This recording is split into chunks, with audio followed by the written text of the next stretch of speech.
Hello everyone, welcome to the Scumdog's Kennel. I'm your host, Chris Williams, and in today's Cryptid Corner mini-episode, today I have a couple of more bizarre stories for you all today, folks. One, this mysterious black specter, was he a harbinger of disaster? And another, this light boom event took place in an American city. Both events are very startling, but we'll start off with this article. Was the tall black specter harbinger the haunting before the dam broke? Let's get into this article and read exactly what it means. A year before the catastrophic Austin, Pennsylvania flood of 1911, townsfolk reported signs of a tall spectral figure in black haunting the railroad cars. Though soon overshadowed by the disaster, many still wonder if this ghostly presence was a harbinger of the tragedy to come. Ghost story from Austin. A spook appeared about a year before the big dam broke on September 30th. Now, folks, this sounds very familiar, doesn't it, folks? Do you think this entity has any connection to Mothman? We can discuss that after we read this story. So, let's get back to it. September 30th marked the first anniversary of the Austin flood, which destroyed the town of Potter County and claimed many lives, reported the Clinton County Times. In the spring, residents of Austin experienced a scare when high water pressure moved the dam a few inches from its foundation. Gripped by fear, they took to the hills, where they remained all night and part of the next day until the water receded. However, it is lesser known that the townspeople faced another scare shortly before this incident, a ghost that frightened some residents and became a topic of conversation in the community.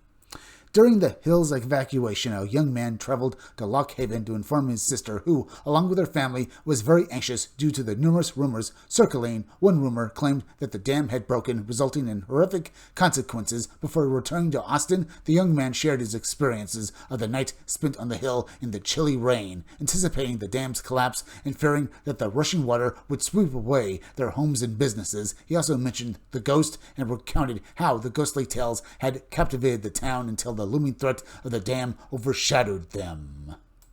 The railroad cars and tracks became the ghost's haunt, unsettling the railroad workers with its eerie and uncanny behavior. Witnesses described it as a very tall man dressed in black who would mysteriously appear and disappear. Those who saw it felt too uneasy to ask questions about its presence. Naturally, the railroad men were anxious about having a ghost riding their cars, and none were brave enough to confront it when they saw it creeping between and over the cars. About a year after the signs began, the dam broke, leading to horrific scenes that remain etched in the memories of those who experienced it. After the flood, the fortunate residents of Austin, who lost everything except for their lives, soon forgot about the ghost. Perhaps the ghost was frightened away by discussions of the dam, or might have even perished in the flood itself. So, I guess there was some belief that this entity, whatever it was maybe a mortal man, perhaps, folks, because they basically were hoping that this entity did indeed die, or at the very least went away. But what was this entity, folks? As I said, it sounds very reminiscent of the Mothman. Remember, this entity was dressed all in black and it was very tall. Now, it almost makes me think that this entity was the Mothman, but it had taken the form of, well, literally as a tall man with a very spooky feeling about him. But that's just me, folks. Let's move on to the rest of the article, and then we can talk about this a little more. The gentleman who brought the ghost stories to Lock Haven during the time the Specter was wandering Austin played a significant role in the recounting of the flood's events. He was a newspaper reporter who happened to be home when the dam broke and sent out the first news of the disaster. His report was remarkably well crafted given the chaotic situation. Soon after, newspapers and magazines dispatched their best writers and photographers to Austin. As for the professional writers and journalists, they did not mention the ghost because the flood survivors were too stunned to discuss events leading up to the rising waters and the dam's failure. Everyone who escaped the flood had a heartbreaking account to share with the correspondents, but none mentioned the ghost. If they had, perhaps one reporter might have begun his story with an account of the ghost arriving in Austin, warning the townsfolk of impending danger, yet no one seemed inclined to question the spook. The writer could have started his big news piece. Truthfully, who knows? Who knows? That was indeed a spooky story, folks.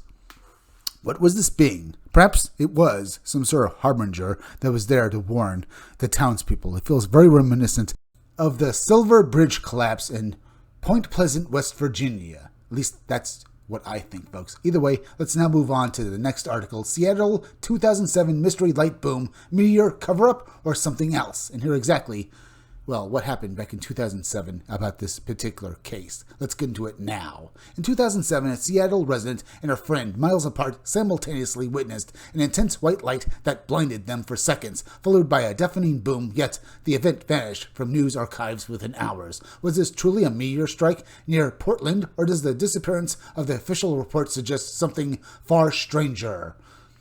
Let's get into the story and hear it from the witnesses' own mouths now, folks. Hi, I want to share an experience that occurred approximately 18 years ago in 2007. I was talking to a friend on the phone while in my kitchen. I had come home late after spending time with friends, and it was close to 2 a.m. As I was drinking a glass of water and chatting, everything suddenly turned completely white. The light was so bright that I couldn't even see my own nose. This lasted for about 4 to 5 seconds, which may not seem long, but it felt like an eternity when I had no idea what was happening. Once the light disappeared, a gigantic boom occurred just about 10 seconds later. My first thought was that a bomb had dropped. Surprisingly, my friend on the phone could still hear me. I assumed the call would fall. So I asked, "Are you there? Did you see that?" To my amazement, she confirmed that she did see it, and she lives about 4 miles away from me. Now, folks, that is indeed a good thing. She was on the phone, and I'm still surprised myself that her phone call didn't fail at all, that it wasn't dropped, and that this woman was still, being connected to her friend on the phone. The fact that that happened is amazing to me. I was sure that this would basically end with her recalling a friend to ask if she saw that as well. But no, her friend was right there, on the other line of the phone, but she could also experience this event simultaneously that her friend was having. So the fact that both women had this happen at the same time is truly amazing to me. But let's continue with the article, folks, and then we can discuss this story and the last one. Immediately, she went online to look for information. A report detailing what had happened was posted immediately. After the incident, however, just 4 hours later, there was no trace of that information anywhere. It wasn't mentioned on the news or the radio. No one was discussing it. I was in Seattle, Washington, and luckily my friend printed out the report. We made a couple of copies and laminated them to prevent them from deteriorating over time. Yet we can't find that information anymore. Initially, the report claimed it was a meteor. I find the explanation laughable because I can't recall ever hearing about a meteor causing a complete whiteout that blinded someone for 5 seconds indoors, especially in 2 homes 4 miles apart. I've talked to many people since then asking, "Did you see that?" and not one has reported witnessing it. I don't understand how my friend and I saw it, heard the boom, yet no one else seemed to see anything. The article stated that the meteor supposedly hit near Portland, which leaves me puzzled about how that could be true. See, it sounds like a massive cover-up here, folks. I would love to basically see if anyone else can report seeing this phenomena, if they heard this and saw this thing that happened. If they saw this light followed by this incredible boom that the 2 girls here, at least our one witness that we're hearing her story from, folks, says sounded like someone dropped a bomb. Now, I would imagine that this event for these 2 women was very real to them, folks. Skeptics will argue that maybe both of them were hallucinating, but I don't see how that could possibly be the truth here, folks. Remember, it wasn't like they were both in the same room with each other.